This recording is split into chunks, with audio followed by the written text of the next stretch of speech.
Hello.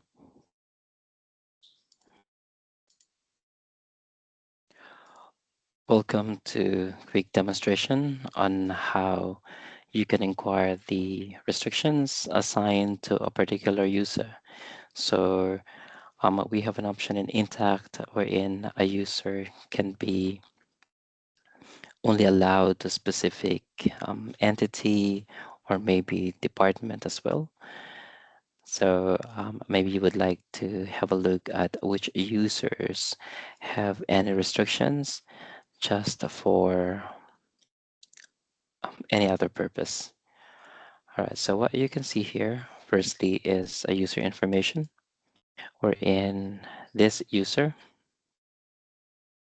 has a specific restriction to an entity. So this user can only access or post transaction or do anything in Intact where the entity is 400.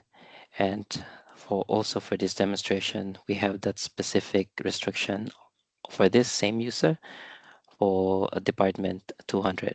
So the department is 200 as a restriction, while the entity is 400. All right.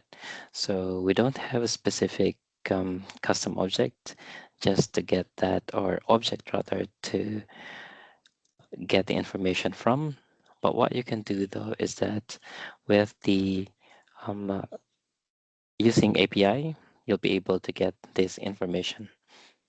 All right, so we have here under user restrictions. Firstly, we would start with the get user restriction object definition. So the purpose of this one is to be familiarized with the fields available under user restriction. So I have here in Postman, I have this get user restriction object definition in there. Let me just set up the API session in there before we actually proceed. And I have tested this earlier, but we can just trigger it again just to make sure that we have this running. So with the get user restriction object definition, you'll be able to see the fields available that you can make use of using that object called user restriction. So from here, you have the record number, like an ID, first name, and a lot more, right? And referring back to the Sage Intacct developer here, so we can just retrieve the user with the uh,